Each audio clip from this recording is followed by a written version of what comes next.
Welcome to Inner Voice of Knowing podcast. I'm Kaye, a shamanic leadership coach and healer, guiding you through life with a foot in both worlds. When you understand the terrain of the inner landscapes, the mental, emotional, spiritual, and energetic, you will become the leader within your physical life, both personally and professionally. After all, the power of change is in your hands. Let's get this journey started.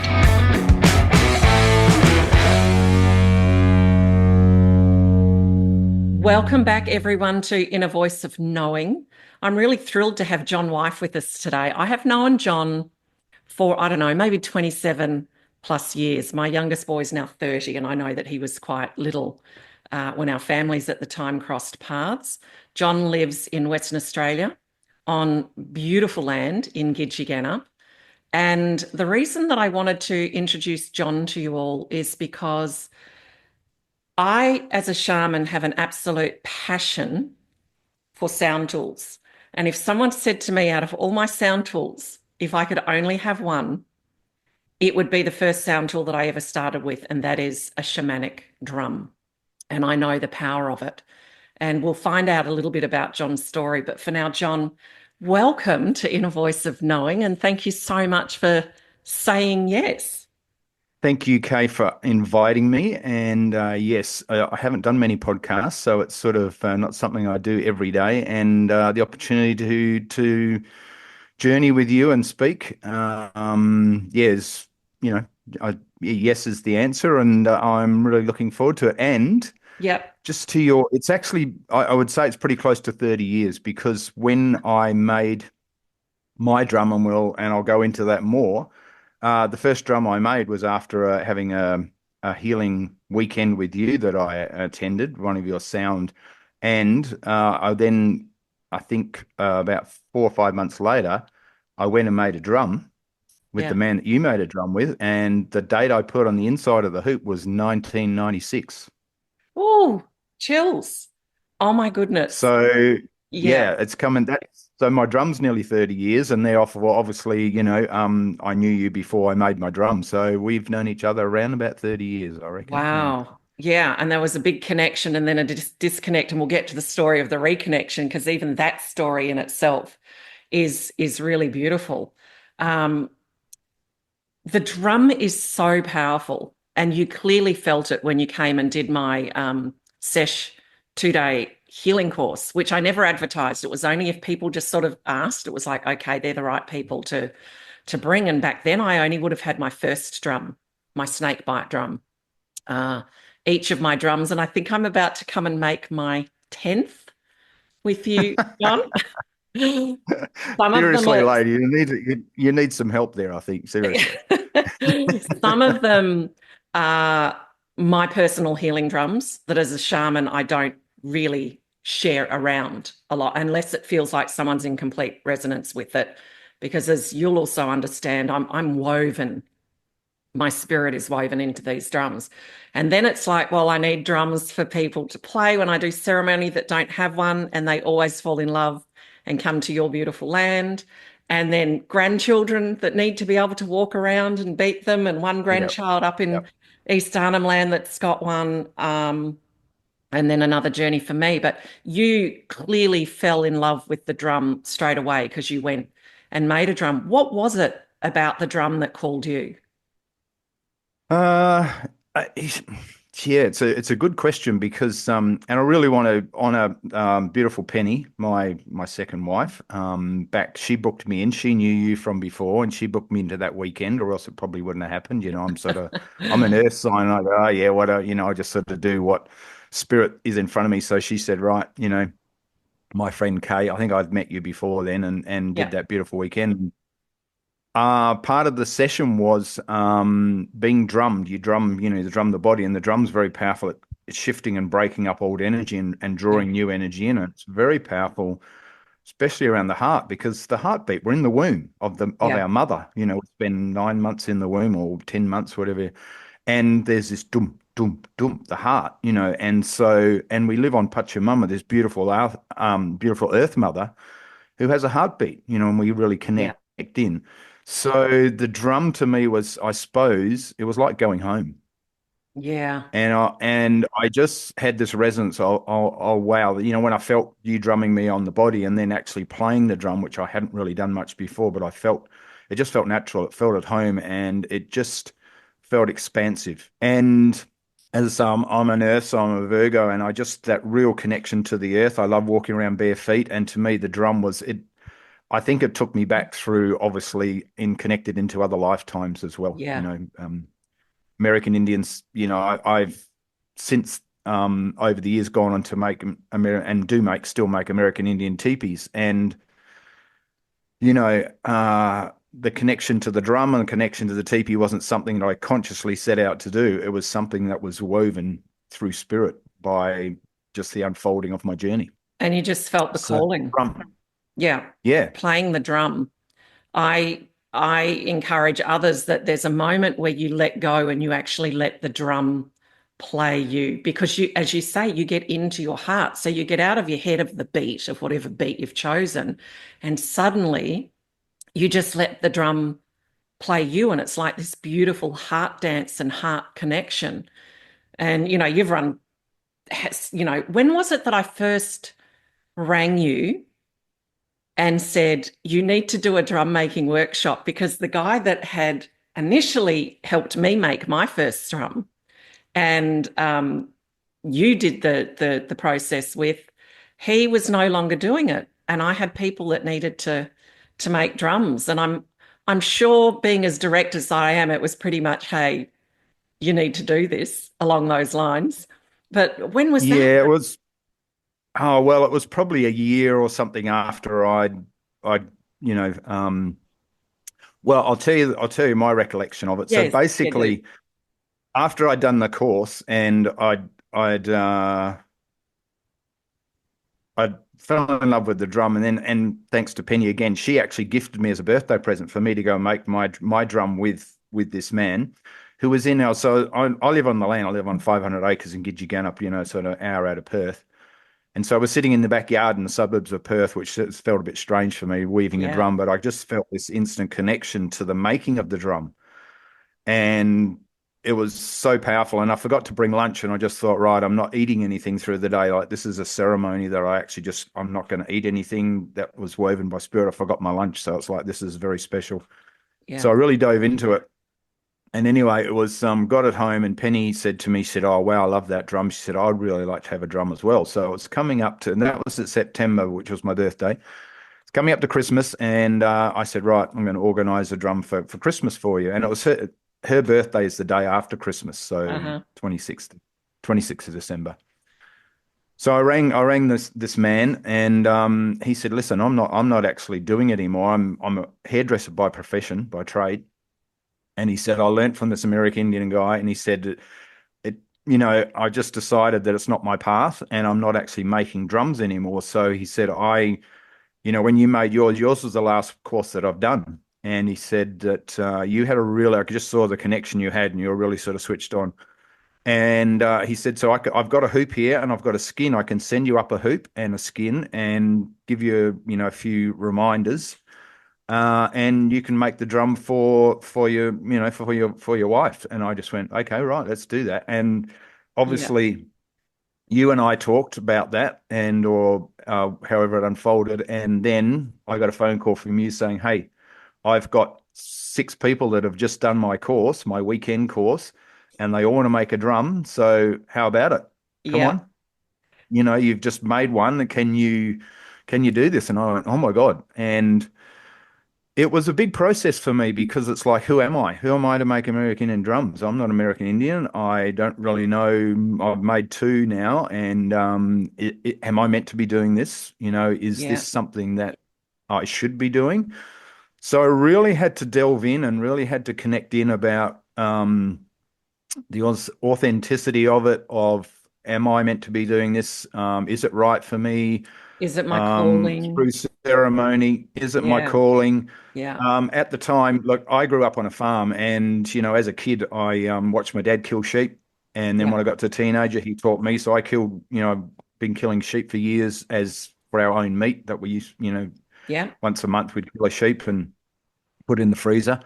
and I trap rabbits as a boy. So I'm quite able to, the killing of animals is something that I've sort of grown up with living on a farm.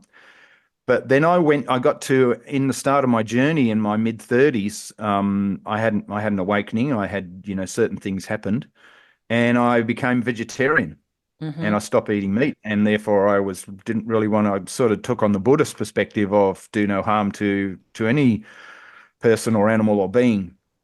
So then it was like, okay, now I'm going back and I'm going to be using a skin from an animal that has been killed. And I just went, yeah, well, that's the cycle of life. In the cycle of life, if we eat fish or chicken or whatever, even if we pull a vegetable out of the ground, it still has a consciousness, it still has an energy. So it's, tuning into that. And then basically, I thought, well, I did a meditation where I connected with the spirit of the deer. And I said, is it okay for me to be doing this? Yep. And how do I do this with the giving thanks to you? And the spirit of the deer. This is my truth because this is my journey. They basically, through meditation, came to me and said, "We are more than welcome for you to be using the skin. The deer weren't being killed for the skin; they're actually being killed for venison. They're farm deer, and they're actually being killed for their meat, and the skin is a byproduct." And they said, "We're very happy for you to be using the skin of the deer of our skin. What we ask is that you honor us in ceremony. You give Yeah. thanks and gratitude for the use of this skin, and in that we are happy for our skin to be used." So I went, okay. And I said yes, because on my journey, that my spiritual journey that had been opening up, I trusted in spirit. I trusted that spirit would be bringing this to me for me to, I could have said no, but I also saw that this was something, and I had that connection to the drum. I had that Yeah. connection to a past life that as I drummed, the drum helps you to journey. The drum helps you to take you into altered states of consciousness. That's basically what it does. It puts you into those higher spaces. And the shaman call it riding the bridge, riding the Yeah. horse across the bridge. Yeah. So I had this beautiful connection in those different levels. So I said yes, and then I had to sit around about how do I make hoops, and then I sort of went and got timber and bits of ply and made up these hoops. And my first drum course with you, I had 9 people, which was pretty scary. Not scary, but it was pretty intense Well, yeah, but you know in what the I love? bedroom of my house. Yeah, it's Yeah. like when I was being told that I'm shaman and being called to remember.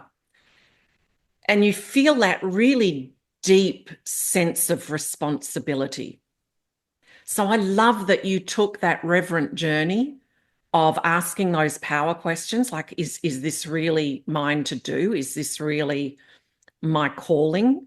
And then the respect of also going in and communing with the spirit of deer.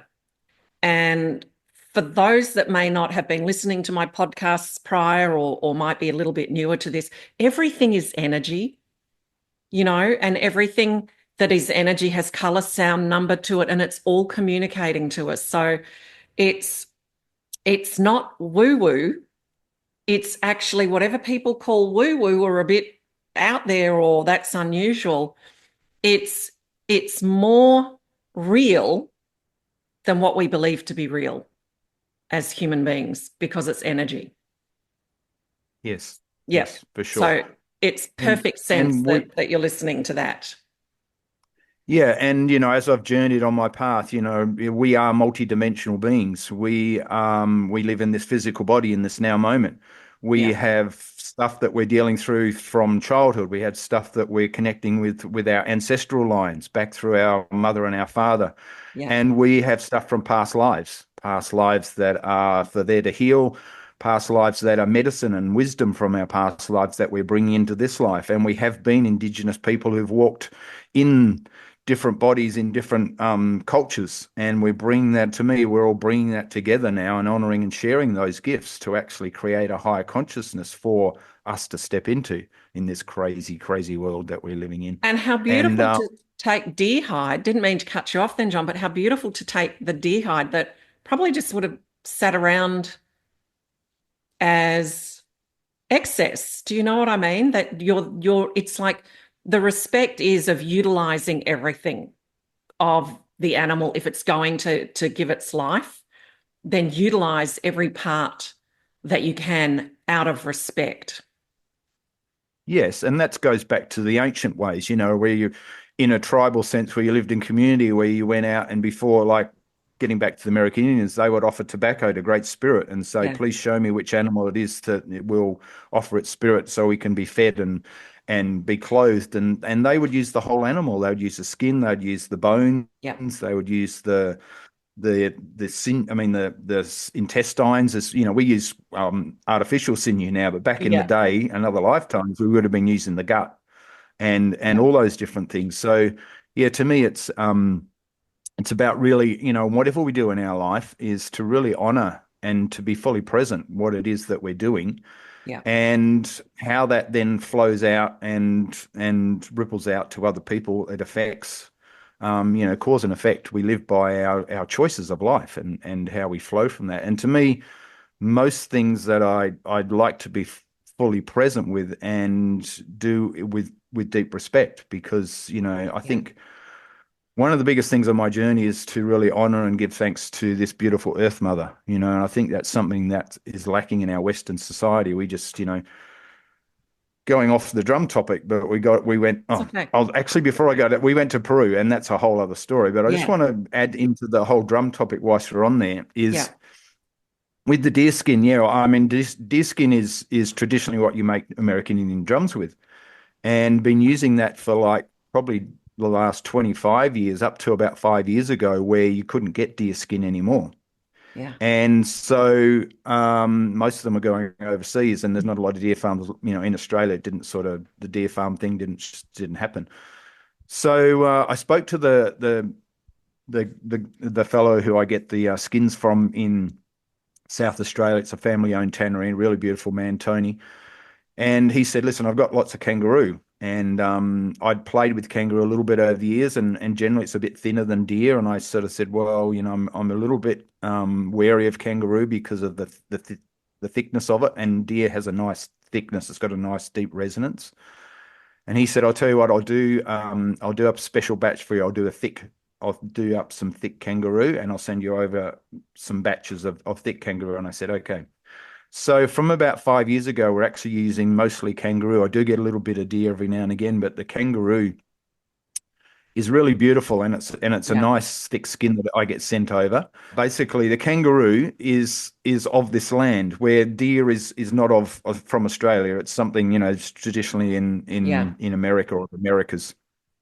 And so kangaroo is of this land, and so we are actually in Perth. We're on kangaroo medicine, where Yeah. the original people will call this kangaroo. It's grey kangaroo. So the kangaroo we use is actually red kangaroo that I get sent over, and that's more Kimberley, Pilbara area.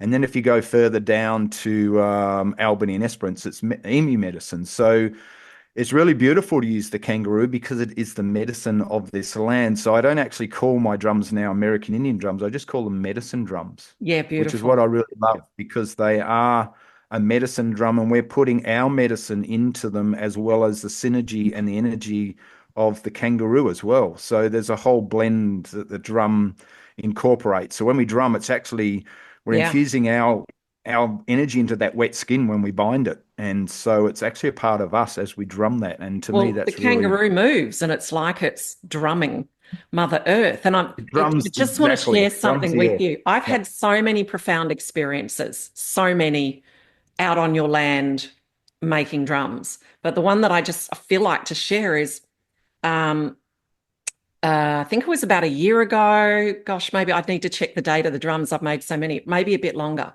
And I was making a drum and the date got changed. I couldn't get in with the people I wanted to bring, and suddenly you did it. And I just got, as I hung up, it's a mother drum.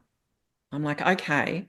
And then I had this experience the day before with a kangaroo, where the kangaroo had hopped out in front of me when I walk around the lake, and it was looking at me, and I felt a transmission start. Then a cyclist came past, so it took off. And then when I turned around to walk back home, I'm like, well, I didn't get the message from the kangaroo. It was interrupted. And bang, there it was, right in front of me, looking me in the eyes. I got my message, off it went. And then I realized the day that I was also making the drum was my mother's birthday. Oh, that's right. Yep. Well, this year, on the 22nd, my mother then turned 95. And on the day before, I was walking around the lake, or it might have been 2 days before, but I was walking around the lake. I got into this energy vortex and I got disorientated and I turned right, thinking I was walking up the wrong path. I'd gone up the path too early. And then I walked past and something goes, well, you've walked past the chocolate box building, so you're heading in the wrong direction. So I turn around and all of a sudden I hear a noise and there's a kangaroo. It stops, it stands up, equally as large as the last one, possibly the same, I can't tell. And it just locks eyes with me to the point that when I heard a cyclist coming, I was standing in the middle of the park. I couldn't move. Kangaroo didn't move. We just stayed locked Yep. and she just went past. And then slowly, this kangaroo started moving ever so gently towards me. We just stayed Wow. locked in ice, transmission coming. It literally got right next to me and then hopped over the road and into the other side of the bush and then turned around to look at me as if to say, you got it? And then took Mm. off. And then all the energy cleared and I knew exactly where I was and just went, that is amazing because the day before or 2 days before making the drum, the same time, which was a kangaroo medicine, a Mother Mm. Earth, and the female lineage and the mother lineage, I just thought, I have these most profound and powerful experiences as a shaman, so I'm very open to it. But I have seen people come and you take them through ceremony through the whole process, and we're sitting in a teepee, which is very sacred, and the way that you run it, I watch the experiences and the transformations that happen with people because you're not just making a drum, you're birthing something deeply spiritual of yourself. So you were talking about then you had to create ceremony. And so where did your ceremonies come from, John, in regard to, well, okay, you can work with the deer, then you can work with the kangaroo hide, which sings, by the way. Every one of my kangaroo hide, it sings. Like a singing bowl has a resonance that Yeah, lasts. yeah, Every one of yeah, my yeah, drums yeah, from the yeah. kangaroo has a resonance that continues. But how did you create these sacred ceremonial processes for all the work that you're doing now? Yeah, I just want to add something in before I go into that. Something I Yeah, remember you were talking about the drum and the playing of the drum, and I've had some different experience where I've picked the drum up and I've been playing and it drops you out of the head and into the heart. yeah, And then I've been drumming somebody, clearing some energy, and then it's felt like spirit has actually grabbed hold of my hand and my drum beats changed. It's like yeah, suddenly going, whoa, I'm not drumming this anymore. There's a spirit there that's connected in and is my guides or whatever, and they're actually drumming this drum. And then you'll get to a spot and the beat will just go flat, like it's like, oh, there's some yeah, heavy energy there. So tuning into that drum beat is very powerful, and you can feel that assistance coming through as well. And I've also been in ceremony, like I run full moon drumming ceremonies once a month, and we do men's ceremonies and women's ceremonies. And I was sitting there because I just made a kangaroo skin drum. I've had hmm, three deerskin drums, and then 6 months ago on the equinox, the autumn equinox, Mandy and I sat up in the teepee and we both made a kangaroo skin drum. And a couple of months later, I was in ceremony. I was playing this kangaroo skin, and I just shut my eyes and I became the kangaroo. I was a kangaroo bouncing on the earth, and I was just going, oh wow, this is just so beautiful. And I just became the kangaroo for I don't know how long, probably 5, 10 minutes. And it was like, wow, just that feeling. And they're such a beautiful animal. They're such it's an icon of stunning. Australia, and there's Yeah. such a beautiful essence to them. And yeah. What was the question again about? Oh, ceremony. So no, I look, Um, do you know what? But this is what happens. And this is what I'm talking about. It's like when I run, full moon ceremony as well, and you get people that come in and that are new, and not just the weaving of the drum, but then when they're playing the drum, there is this amazing letting go. And it's like for many, it's like a new level of spiritual awakening. And I know that when I'm playing the drum over people in my healing, shamanic healings, the more that I let go, the more I actually hear what the drum is saying to me. And it's actually telling me different Mm, elements of blockages or, what mm, needs to be done with the drum. So it's like it's being played. It's like it's playing me as well as it's playing, but it's also talking to me.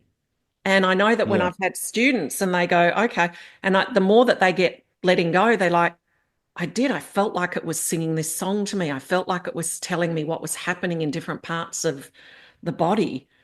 So hence if I had to let go of all my tools and could only have one, the drum, I know I made one for my husband because he had a disintegrated hip at the time. And I thought there's no way he's going to sit there. And you might remember I just basically said, I'm just the vessel for his energy to weave this drum. Yep. Now he's Yep. sat on balcony before with me, John, and he's, oh yeah, okay, let's have a play and all the rest. But the moment his drum was dry, I watched something change with him and I watched him let go and he drummed and he put it down. And this is what he said to me. Um, he's a Virgo as well. And he just put it down and he just looked at me and he said, I feel like this drum just gave me a voice for the things that I cannot put voice to. Mm, That's powerful. beautiful. Yeah, it is. That is really It is powerful. powerful. Yeah, Yeah. yeah. And I Um, think, yeah, and I know that, as you said before, everything is energy. yeah. Everything is energy and everything is vibration. And the beautiful thing with the drum, it actually gets us out of our mind. It connects us to me, it connects us to our higher self, and it connects to the heart, and it connects to the heart of Pachamama. Yeah. So it helps to expand, and in that expansion, it helps to dissolve old energy and old Yeah. frequencies, those lower Yeah. old energy and frequencies. Yeah.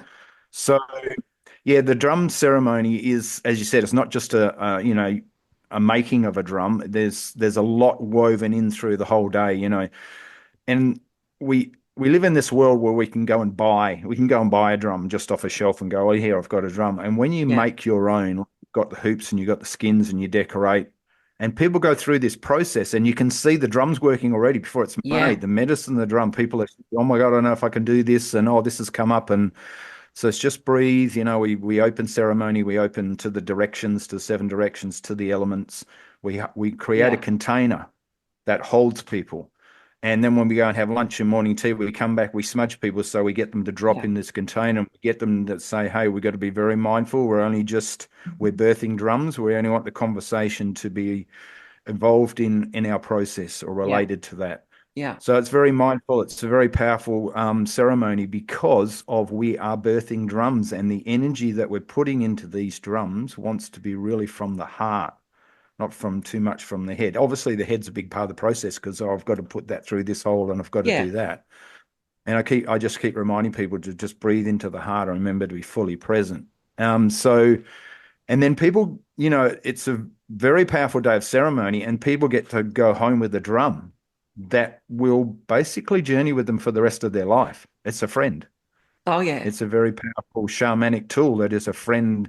And I know the power of the drum. Like I had, got a few friends that have come and made drums and things, and I've seen them about a week or two later. I've gone, oh my God, every morning I've got to get up and the first thing I do Yeah. is got to play my drum. It's like, I can't put it down. It's like, and some people sleep with their drum for the first couple of nights. And it is, yeah, Oh my gosh, the it's very days powerful. waiting for it to dry and not forcing it Yes. to dry. But the ceremony. So have these ceremonies come from you and your heart and your knowing, or have you taken ceremonies from other traditions? Have you done a combination? How did that all start for you? Because it's led you, as you said, into men's ceremonial groups and full moon drummings, and it's, the drum making has sort of led you on a path of service on that land for men and for women in varying ways. Yes, it's been a journey, and when I first started my journey, I was very mindful of wanting to do things right, and I was sitting in sweat lodges with a couple of I was studying herbal medicine, and I was sitting in sweat lodges with a couple of ladies who ran over in Glen Forest, Mm-hmm. and then they took me through a sweat lodge a initiation to hold space, and then I I had an American Indian Inuit. He was like an Eskimo Inuit man who came out, and he was a 78-year-old medicine man and did a couple of sweat lodges on the land here. Yeah. And I was very much tuning into him, and he was sort of saying yes, and I asked him if I could carry on that lineage of how he ran sweat lodges, and he said yes. We built the sweat lodge together on the land when he came over, and that was really powerful. And he said, "Yes, I give you the guidance to run the sweats and the permission to run the Beautiful. sweats Yeah. in this tradition."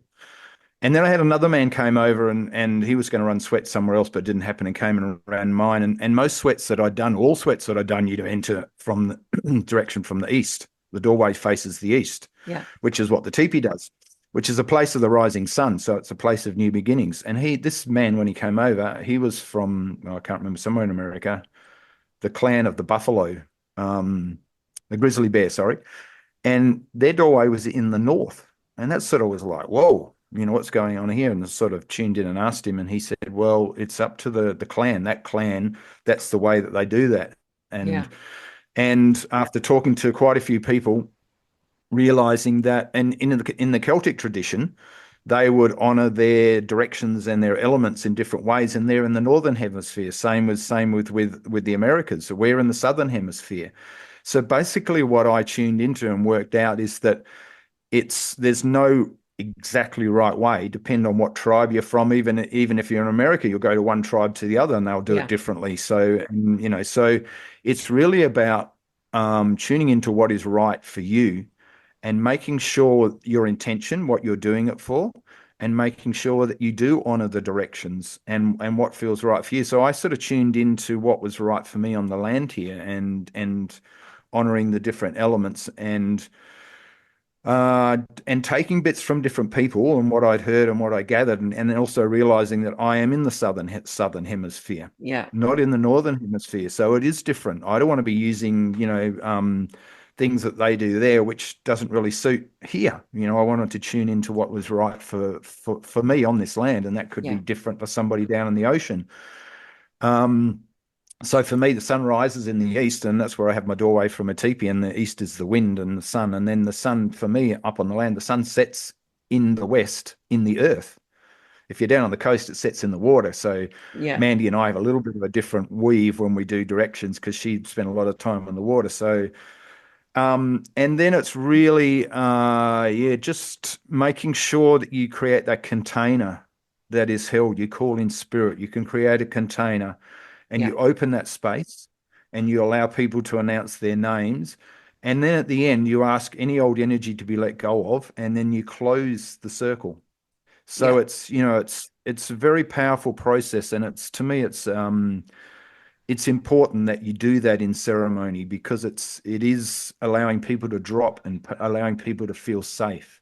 And Yes. there's a lot of healing that takes place in that, because a lot of people don't feel safe in this world, and especially women. Coming from a lot of the ancestral lines, there's been a lot of abuse for women, and a lot of women don't feel safe, full stop.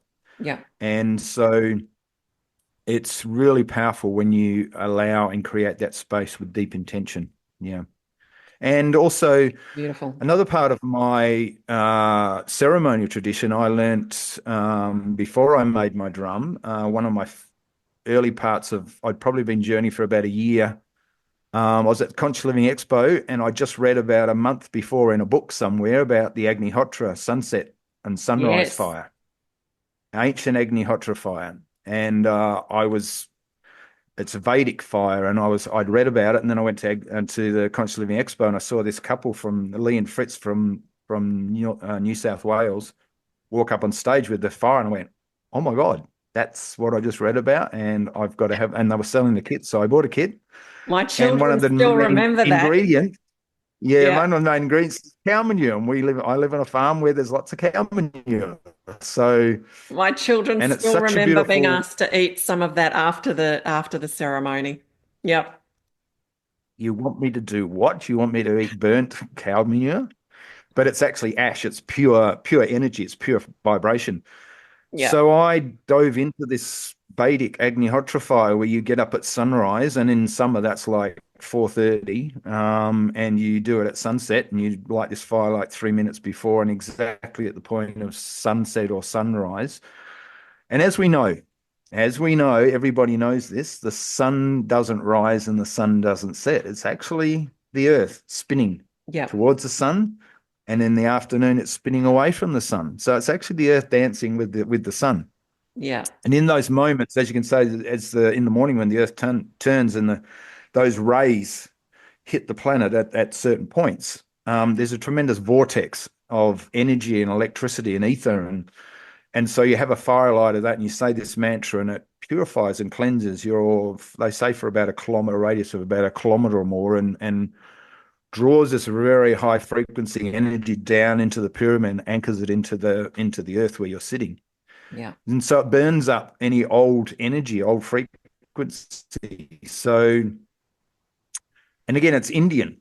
One's American Indian, the other one's Indian Indian. So I dove into that, and I just love that fire, because the aspect of it is it's a purifying, cleansing fire.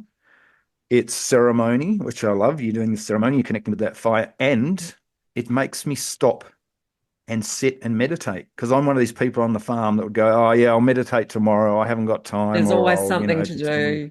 Yeah. Yeah, you always something to do. Yeah. This fire was something that I don't know if I've done it before or not in another lifetime, but it was like, this just drew me in. It's like, this is my practice. If I'm serious about my spiritual journey, then I'm doing this. And so I've coming up for 30 That's a years again. powerful statement, John. Sorry to cut you off there, but and you said that with such force, and it brings me back to when you talk about intention, which is everything. If I'm serious about this spiritual journey, and I think that's a power question for people on this journey to say, well, how serious am I?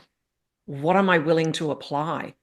What am I willing Yes. to have as a practice that starts off as a practice that becomes so integrated? It's just who you are, how you are, and a way of being. But it starts off with that question, if I'm that serious about Yes. this path, yeah, Yes, and I think, we live in a very busy, crazy world. I'm going back where there was no computers and no phones, and, yeah, 30 years ago it was a whole different world, and probably was a lot easier to go, yeah, I'm doing this, because there was less distractions. And I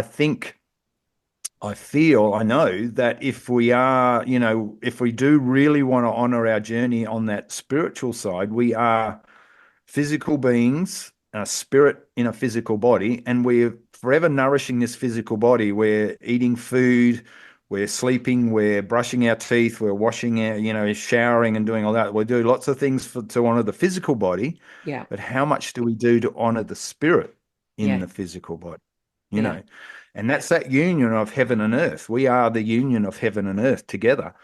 So this practice was really beautiful, because it really was a part of my discipline to go, yes, I'm actually doing this. And I would get insights, and it would vitalize me, it would energize me. hmm, And then I started to do a yoga practice. Like, I'd do sort of, about 20 minutes of the salute to the sun. And I just sort of learned a few basic moves from a friend. yeah, And that has enhanced since Mandy and I've got together, about coming up nearly 7 years. My practice has grown, so I sort of do my Agnihotra in the morning, and I do about 45 minutes of yoga, and then I step out of the teepee and I come down, and I'm ready for the day. And then I do the beautiful. sunset Agnihotra at night time, which is whatever's happened to the day, I offer it up to the fire. I let it go, and then get more insights and more connection. And I play my flute. I love to just sort of Oh, the flute's got a little beautiful. ceremony around that. Yeah, Yeah, so yeah, it's a part of my life. Full stop. yeah. It's a part of who I It's who am. and how you That's just are. what. It's how you Yeah, live. because Yeah, I chose to do that. We all have choice. yeah, We all have choice. We all have choice of how we live. No, no, I've got to do this and I've got to do that. Yes, and we still have choice in everything that we yeah, do. And in those choices, there is outplays of yeah. energy. Yeah, and that's just continuous. Why do you And as do what you do, John? What, like, everything that you do in being of service to others and opening up the land and why do you do it? What's your that's what I'm driving? here to do. Yeah. That's what I'm here to do. That's my spirit.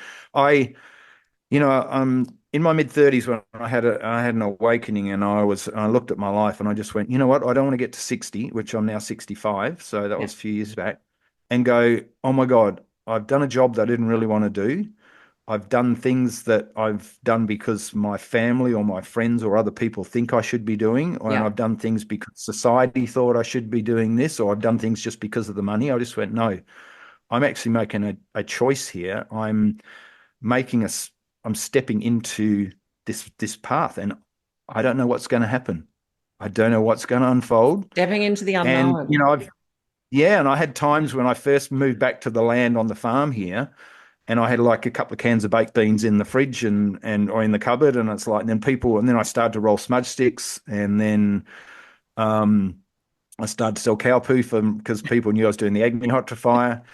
And some weeks are like, oh my God, I'm not sure whether I'm going to have the money to do this. And someone would ring up and say, can I have a couple of bags of cow poo, or can I have, a dozen smudge sticks? And oh, thank God for Yeah. that. And then I started to make drums, and then I started to make teepees, and so things have flown from there. Just flowed from there. So yeah, it's really gets back to what's your heart telling you? What's your spirit telling you? Rather than, because we live so much in the mind, so much in the head. We go to school and we're programmed. We Yeah. live in a program, a matrix, which has programmed us to be this certain way. And I got to a point where, no, sorry, I'm not doing that anymore. And my parents were But like, you took on the what's going on with practices, my John. son? Yeah. Yeah, Yeah. my parents would go, what's going on with my son? He's sitting in a teepee and he's burning cow manure, and we're a little bit concerned about him. And I'm Yeah. going, yeah, okay, I Yeah. understand that. But the thing that's really powerful here too is you did the practices. Like, I've had people come to me going, "Oh, so and so told me to listen to my heart," and I'm like, "Well, do you know how to do that?" No. But you took on certain practices that helped you to really connect with that, and it takes courage to make the choice that you've done to actually go with a calling without knowing, well, where's it really leading me, or, without all that certainty. And I always say to people, when you're going through that growth, which is what others will say, like getting past your current comfort zone, it is the unknown.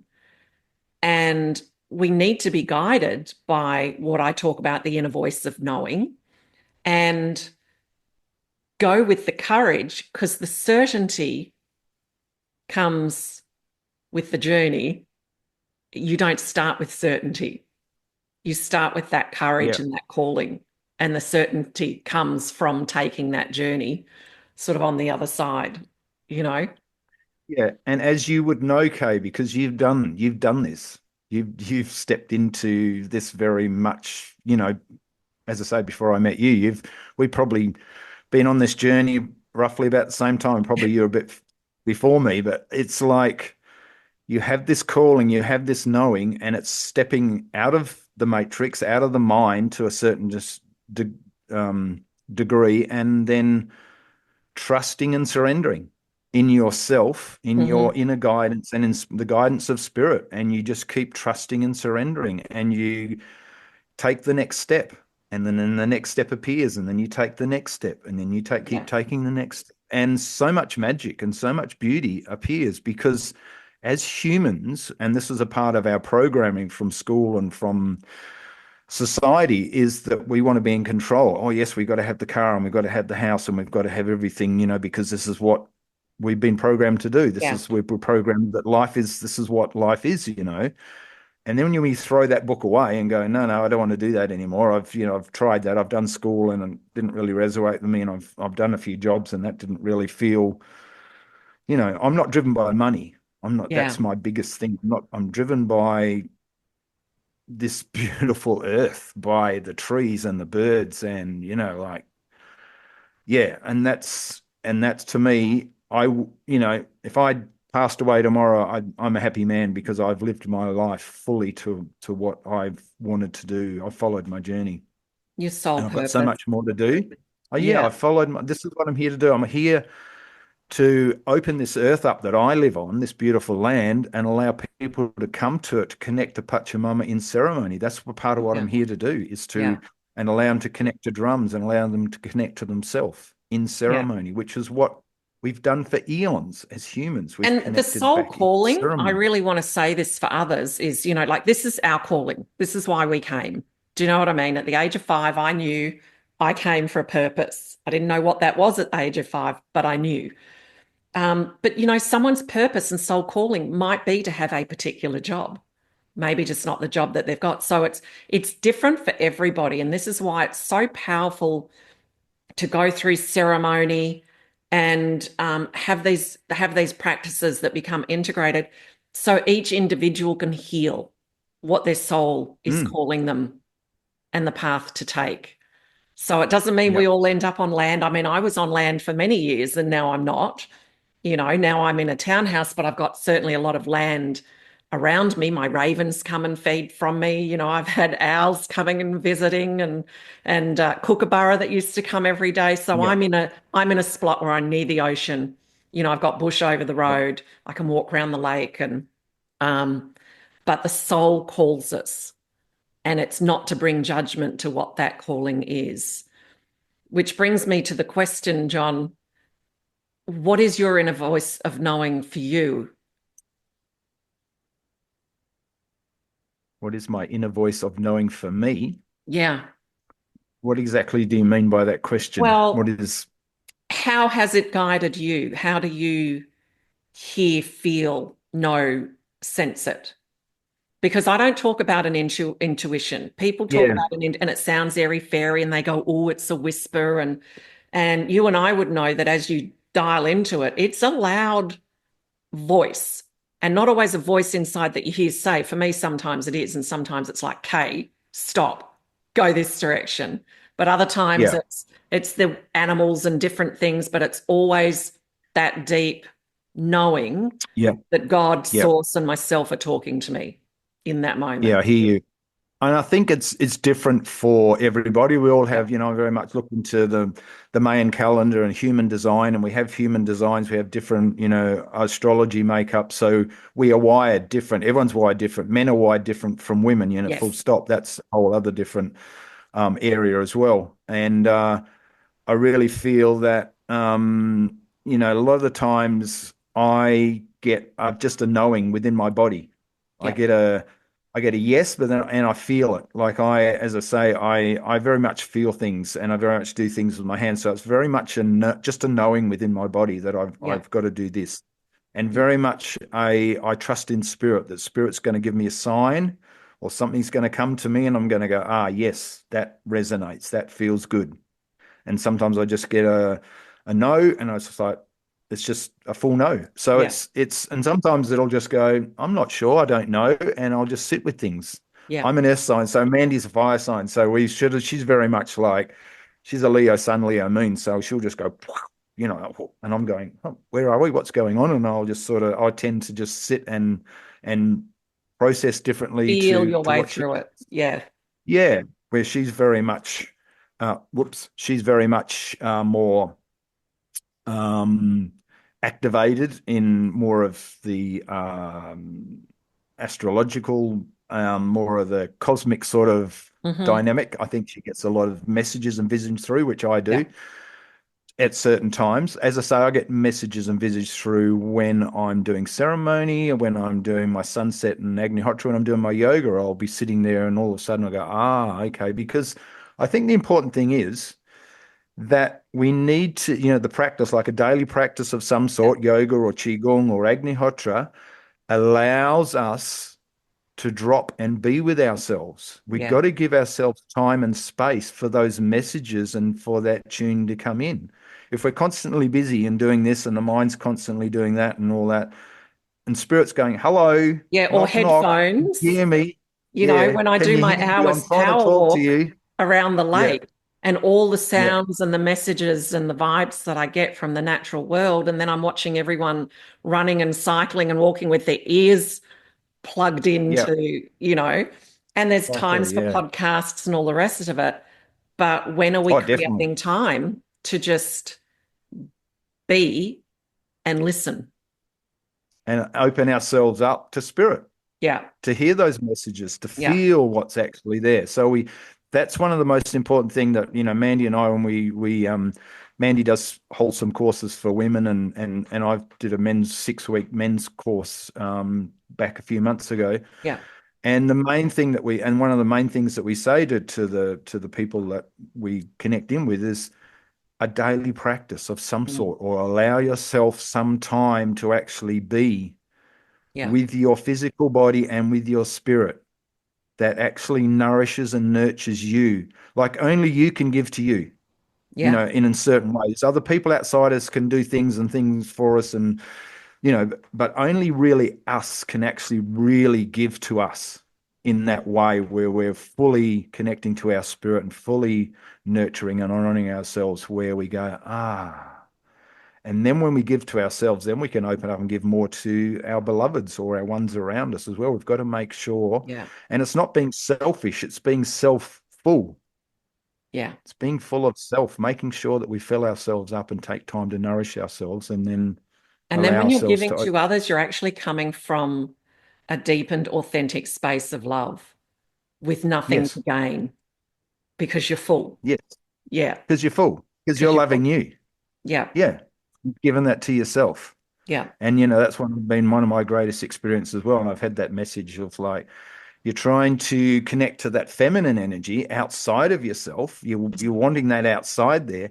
If you don't actually give that feminine energy to yourself and nourish Yeah. you, then you're always going to be looking at outside, and it's Yeah. not going to be complete. Once you get to that space where you can nourish and nurture yourself and bring that balance to the masculine, feminine within, then that feminine energy is going to meet you, and you're not going Yeah. to be grasping for it. It's just going to be there present, which is what's happened when Mandy and I have sort of connected in. So, Yeah. and we went to Peru in August, Hmm. and had an amazing journey over there. Did the Lake Titicaca and the Machu Picchu, and the energy and the Yeah. frequency was so high. And to travel over there with her and to connect into these spaces, these powerful portals, these ancient sites, and get these light, down codes, was absolutely amazing. And we're looking at going back and taking a group back next year.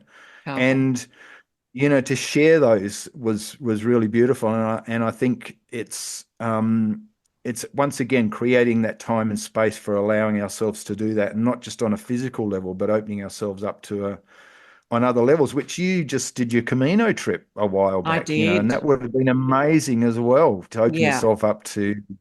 That's on my It, bucket list. it was incredibly, probably the furthest I've been outside of my comfort zone ever, but also incredibly rewarding and really Yep, validated everything that I teach, live, write about, speak about, podcast about, bringing guests on about, is so integrated, John, that in the most challenging moments, I really did say, I've always said, that people are out to sort of suppress something, like suppress the shadow aspects, or this is bad and this is good. And rather than actually everything is already perfect, and even in the adversity and things that happen, and they can walk side by side. So I ended up in some excruciating pain, but I still walked, but I didn't walk in pain. I walked with my pain, but I equally took yep, each step with pleasure and expansiveness and openness as well. Um, and they're the beautiful. gifts that we learn. So when I say, I walk with a foot in both worlds, it's a foot in the unseen world and the seen world, that feminine, Yep, that masculine energy. Um, it's a foot with the opposites. Do you know what I mean? Pain and pleasure can coexist. Someone wrote the other day yep, about, fear cannot exist with faith. And I'm like, yes, it can. We can walk hand in hand, side by side with things. The fear's not necessarily ruling. Do you know what I mean? But all these opposites. So that's what I mean when I live with a foot in both worlds, that always returning to love, and that we can be very present. And sacred song was singing through me, and ceremonial moments, and ancient tree yeah, wisdom, and all this sort of stuff. Um, that if I had walked in pain, which means I would walk in as a victim owning it, wearing it, carrying it, then I would Yeah, have which missed a lot of out people do. Yep.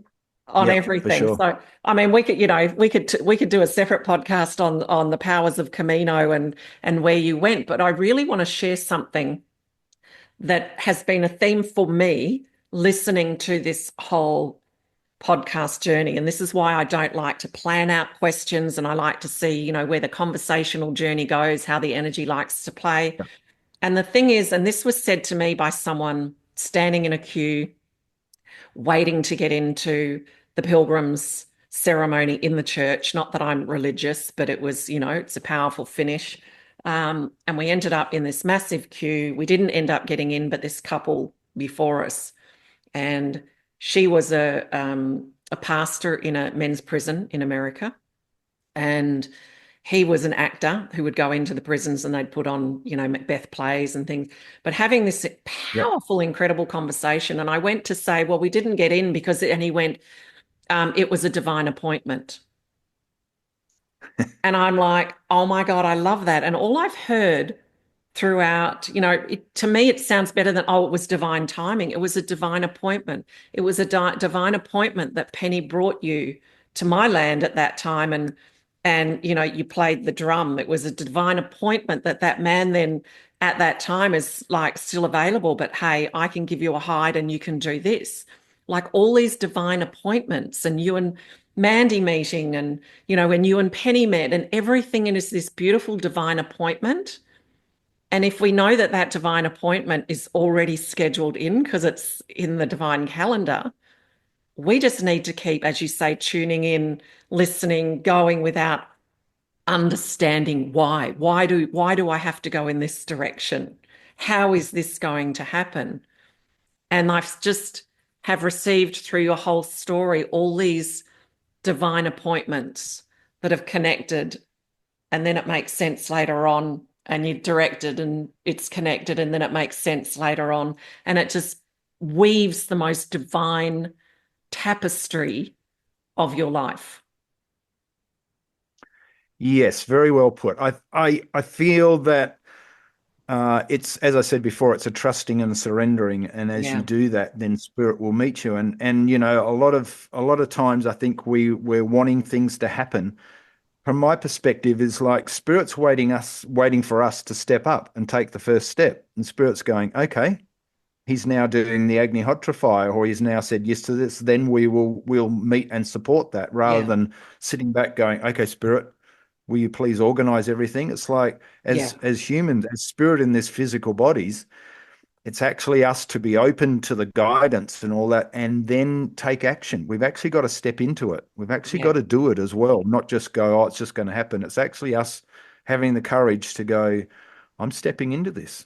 This is what I'm feeling, that this is what I'm here to do, or this is my next part, and I'm stepping into it. Yeah. So it's like, and then spirit will go, right, that he or she has done that and they've stepped into that. Then we'll, as I said, the next step will appear. So it's like spirit's there all around us. We have spirit guides and our, you know, helping and assisting us, and ones that have passed and all that.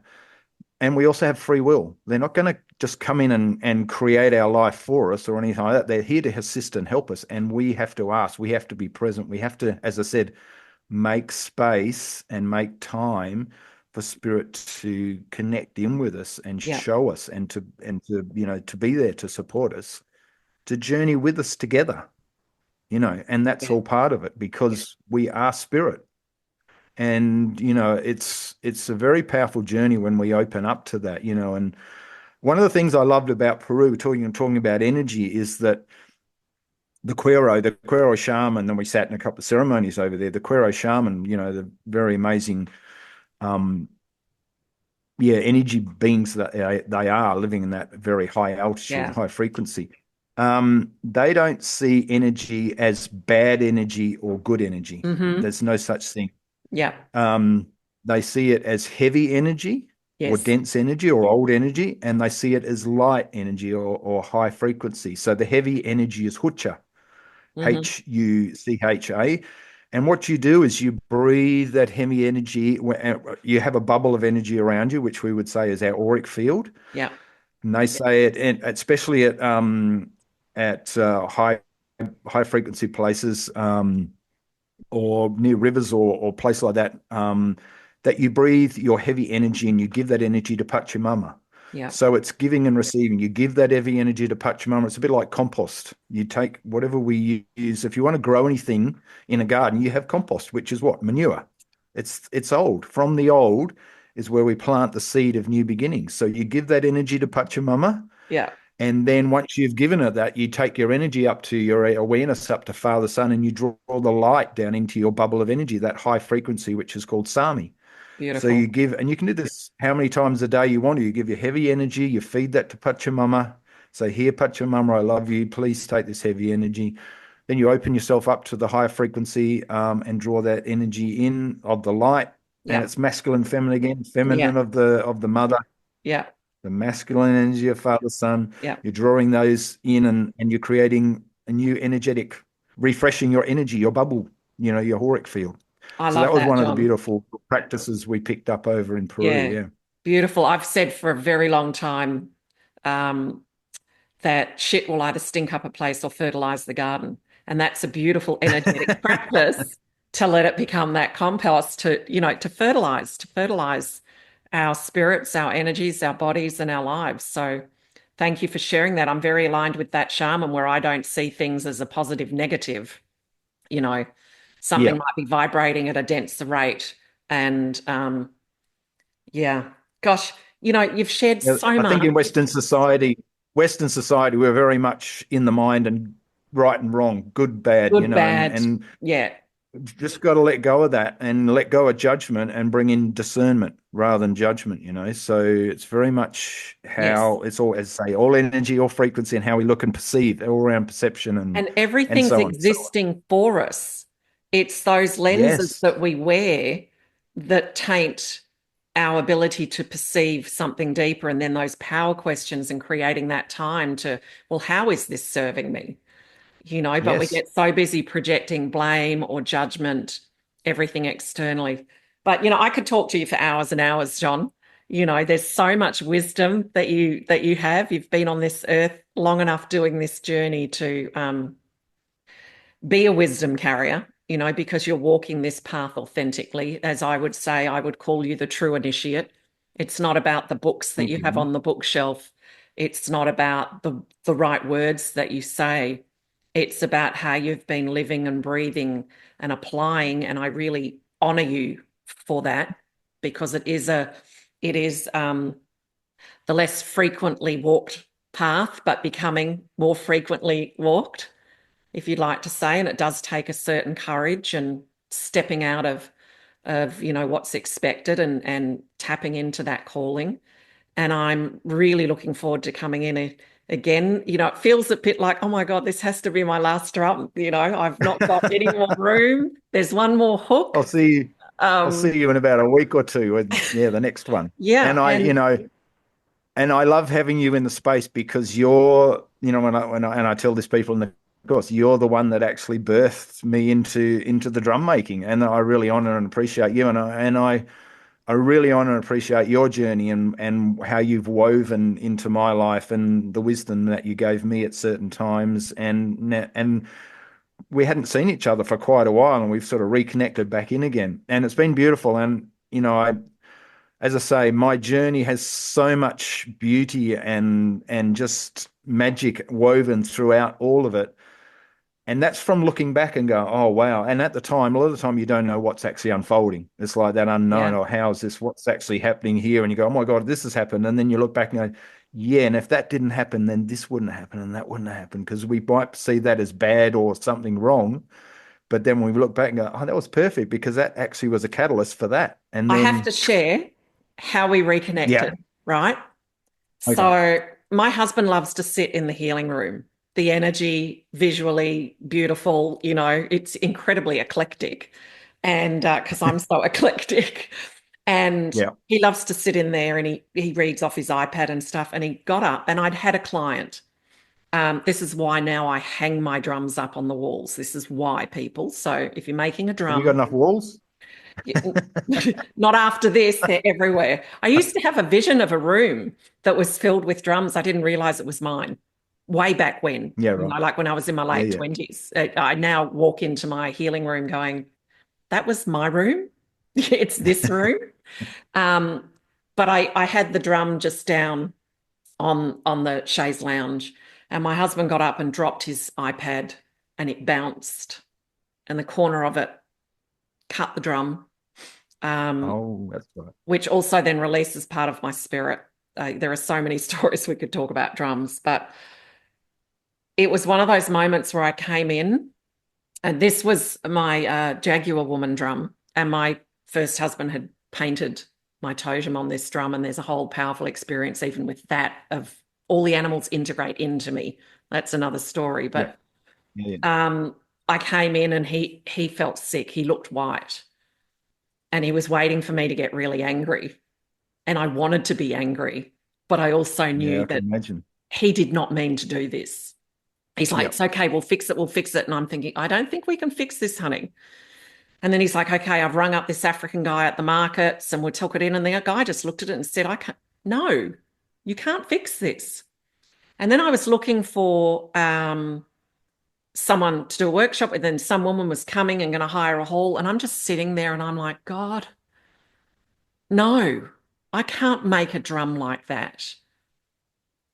And then I thought, I wonder if I've got my old address book, like really old address book.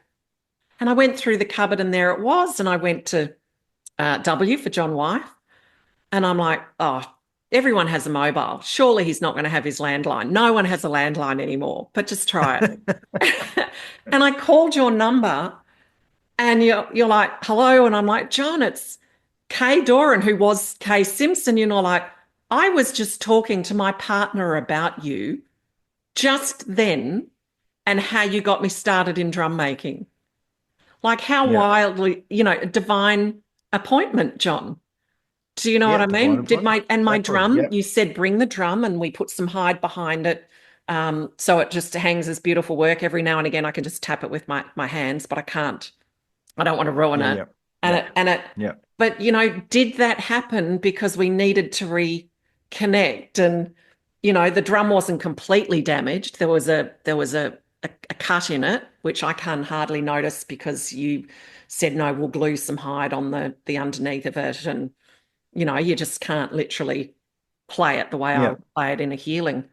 So again, it's just one of those beautiful stories of it's time to reconnect, and then I Yeah. had a And beautiful meeting spirit with woven. Mandy, who you're with now, Yeah. and she's like, I had a vision of this blonde woman, and I think it's you, and just this beautiful tapestry of divine timing, and how gracious you've been, every time I come into the TP to make another drum. I feel like I'm there. I always take one of my big drums and I drum people that want to be drummed before they go in, and they walk in going, I booked in for a small one. Can I make one of the big ones? It's like I just have a smile and go, yeah, Kay's doing her thing. Kay's been And doing her thing out there. Yeah. Kay's doing her thing. And that's what Yeah. I love about you is you just do your thing, because spirit weaves so powerfully through you that you just have no other reality than to follow spirit's voice.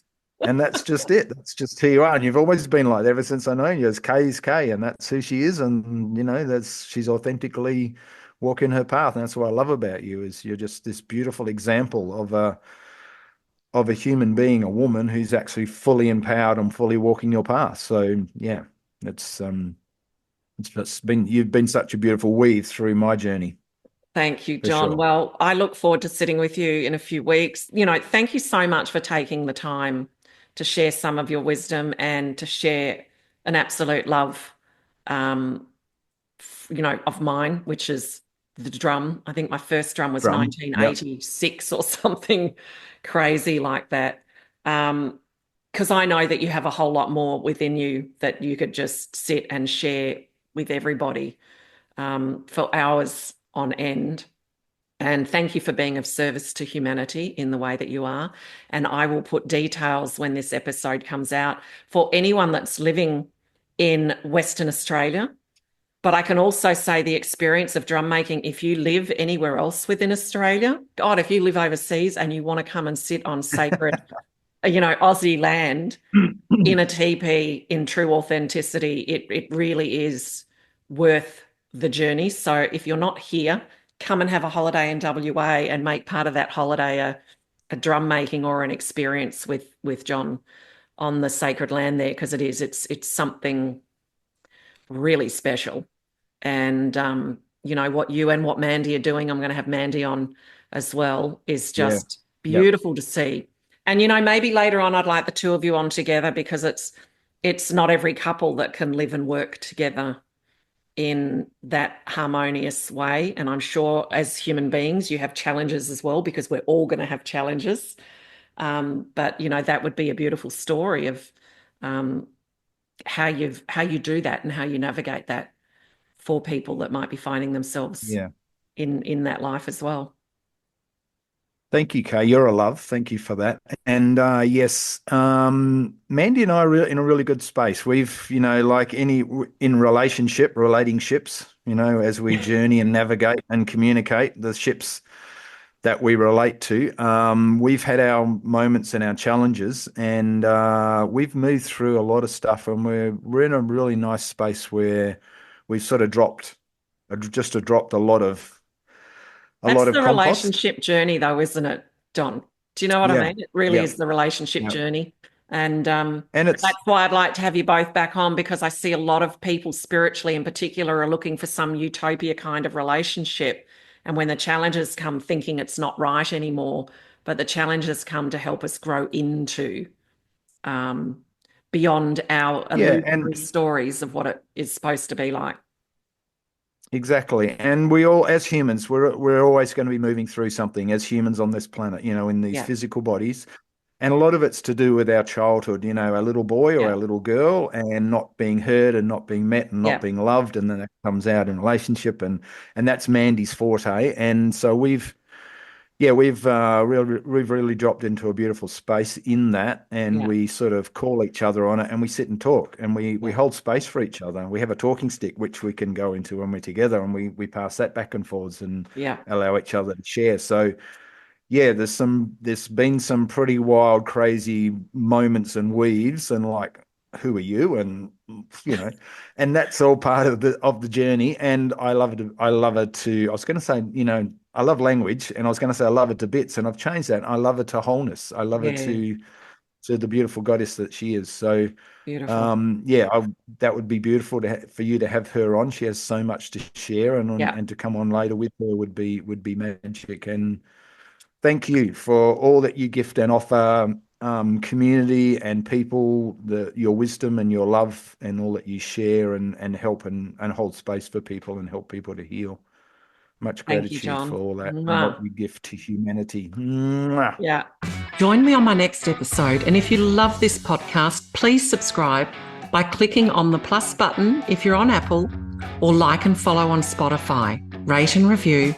And please share Inner Voice of Knowing with your friends.